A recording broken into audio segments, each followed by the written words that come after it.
Hello and welcome to Healing From Within. I am your host, Sheryl Glick, author of Life is No Coincidence and The Living Spirit, which shares stories of spiritual awakenings, spiritual communication, healing energies, and soul development. Today I welcome Dr. Nauman Naeem, author of Healing From The Inside Out, a medical doctor who specializes in critical care, pulmonary medicine, and palliative care. Hello, Dr. Naeem, and thank you for joining us on Healing From Within to share a multidimensional view of healing, wellness, and personal growth. Well, thank you, Sheryl, for having me, and I'm excited to have this conversation. As am I, and I loved reading your book. As listeners of Healing From Within know, and as the title of the show suggests, Healing From Within, we are multidimensional beings of energy, spirit, body, and mind, and as such, healing is based on understanding the inner wisdom of our soul essence, spiritual energies, and embracing this inner awareness of life for greater health, prosperity, a purposeful life, and always moving past fear and limitations to embrace new opportunities and insights. In today's episode of Healing From Within, Dr. Naeem shares how often patients develop chronic illness and are led to believe they will just have to accept their diagnosis. Medical professionals often tell them the condition is chronic and they will have to manage painful and debilitating symptoms. Dr. Naeem, with a foreword from Dr. Bernie Siegel, explains this is a false mindset and a failure to engage the spiritual and emotional side of healing. We will also discuss how the mind and our patterns of thought may sabotage our healing journey, and will practice exercises that focus on positivity. We will also discover the power of the mind to transcend physical limitations. I always love to begin each show by asking my guests to think back to their childhood and to remember a person, a place, an event, or something that may have given them or other people around them some insight into the future life path they would explore and the values perhaps and lifestyle that would be important to them as an adult. So think back for a minute. Tell us something about yourself as a kid. One thing that has defined not only my childhood but my entire life has been an intellectual curiosity and a desire to seek knowledge. I've always been a seeker and an explorer, and this played out, through excelling academically. And it wasn't just within, the confines of academics and the school system. I mean, I would seek out knowledge wherever I could find it, from my elders, from reading books on my own, and from many sources. And it was at that time that I got really interested in human potential and human behavior. That interest was catalyzed by one time I was in a bookstore, and I was in the self-help section, and I came across a book by someone who I didn't know at the time, who we all know, Tony Robbins. I believe it was Unlimited Power, and it literally fell off the shelf when I was looking at these books. And I read that book when I was 15 or 16, and it blew me away. I mean, the things he was talking about, how he transformed his life, and that really catapulted my journey to diving deeper into this whole world of transformation of consciousness and metaphysics by reading other authors, Wayne Dyer, Deepak Chopra, Eckhart Tolle. I mean, the list goes on and on. So the thing that has defined my life has been the fascination with human potential, human behavior, and what we can achieve. listening to you talk. I was the same type of kid. I was in the gifted class. I accelerated. Hmm. I was in college by 17, and I, I had many questions like, who are we? What is life about? I studied Right. religion and philosophy and science, and I Hmm. had a lot of questions, and I knew a lot of the information being given to me by perhaps teachers or parents or Hmm. people in my life was just not enough. There was something inside, like there was almost an emptiness that wanted to Right. be filled with the truth. The truth was very, very important to Right. me. So I understand that. I have another coincidence with you. You say Yeah. that you were accepted into an internal medicine residency in Cleveland, Ohio. Yes. Now, my dad studied podiatry in Hmm. Cleveland, Ohio, and I always Okay. remember him telling me about he was from New York, and being Jewish, he was looked at as an oddity there. So Okay. I kind of Yeah. I kind of thought that you may have also felt a little out of place in some places, maybe from Oh, childhood, yeah. because you were very unique and gifted. My father was in Right. college at like 15. He was also very bright and Wow. gifted. So, Yeah. yeah, so I thought you'd I, like to hear that coincidence. no, that's Nothing's a yeah. coincidence anyhow. It's just No. a message from spirit to show us how connected we really are. Yeah. No, no, no, definitely. No, that's an interesting story. And then speaking to what you said, I mean, from a young age, the other thing I started to realize, I really questioned, society's model of reality and what we took as real and what's the truth.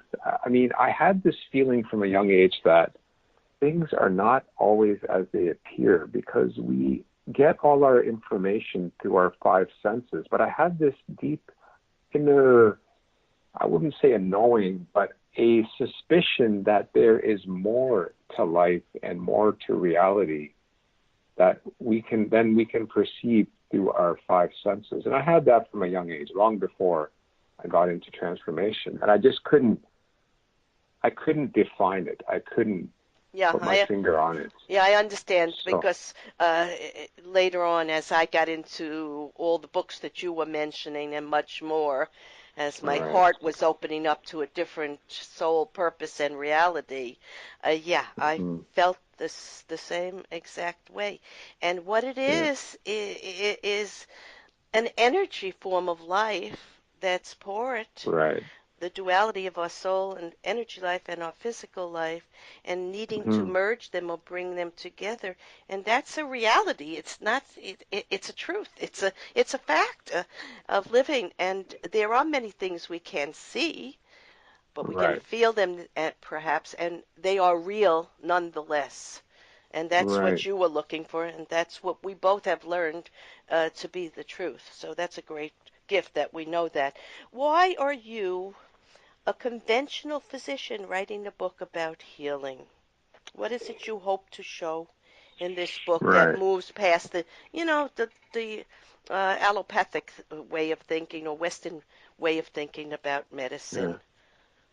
So when I got into medical school and eventually graduated and got into my training, um, it was a very busy time in my life, and I got really deeply embedded into my medical training and learning everything I could to help my patients. But I soon realized that, um, and based on my earlier experiences, that our model, our medical model, is deeply flawed, and we treat our patients with medications and procedures and surgeries. And I'm not saying that they don't need those things at a certain stage in their illness, but what I came to realize is that, we are treating our patients at the most superficial level of who they are. And what I mean by that is their physical being. And like I said earlier, how, life is more than what we perceive with our five senses. Well, the physical is what we can perceive with our five senses, but we are multidimensional beings with several levels of existence, which include the mental or the mind, There's our emotions, the emotional self. There's the vibrational self, which refers to our energy. And there's the spiritual self.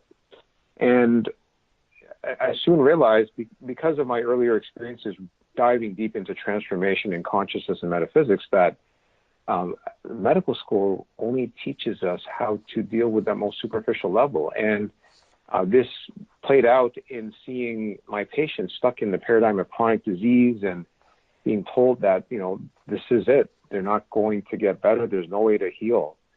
And I knew that that was not the truth. That's just what was being taught to us as medical students, as residents, and what we in turn imparted to the patients we cared for. And I rekindled, I had gotten busy, so I had left kind of my earlier interests, but I got back into applying what I had learned about human potential and behavior to chronic disease. And I've always been fascinated with the medium of a book. I've always wanted to write a book. I just didn't know what I would write about, because it seemed like everything had been written about.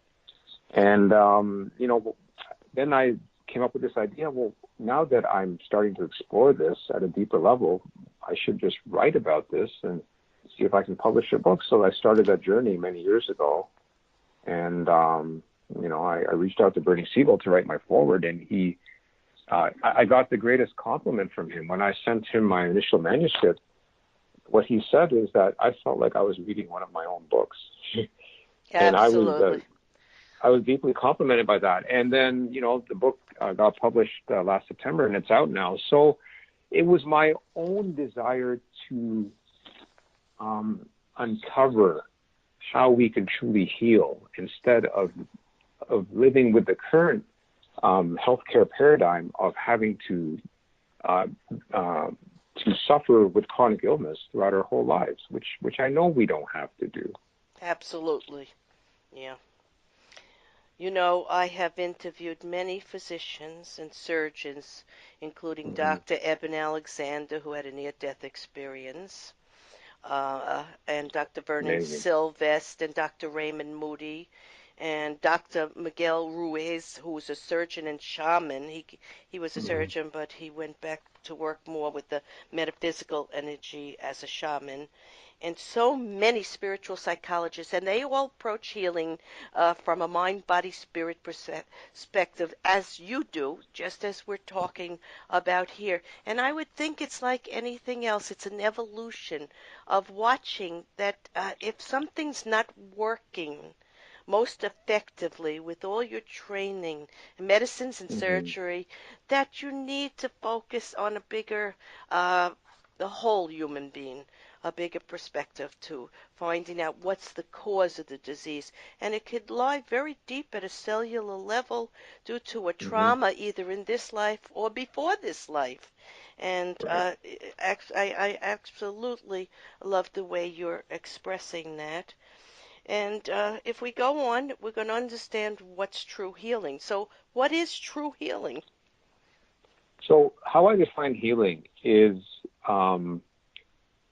cultivating and integrating all the different levels of who you are to create the optimal environment for your chronic disease to be treated effectively. So I've already mentioned this, but I'll go over it again. When I talk about the different levels of who we are, we all know the physical, but there's also the mental, and the mental is the mind, and that's divided into the conscious and the subconscious mind.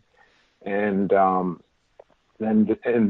mind is where our thoughts originate, but we are not our thoughts. That's just an aspect of who we are. Mm-hmm. Often we identify with our thoughts, and that becomes a problem, because a lot of what we think is negative, and negative thinking, I think, is one of the greatest epidemics facing our planet.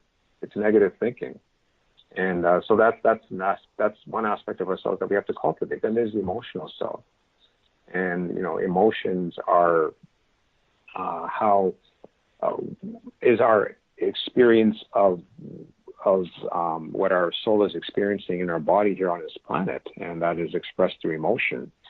But often our emotions can also become misguided, especially when we don't fully experience our emotions.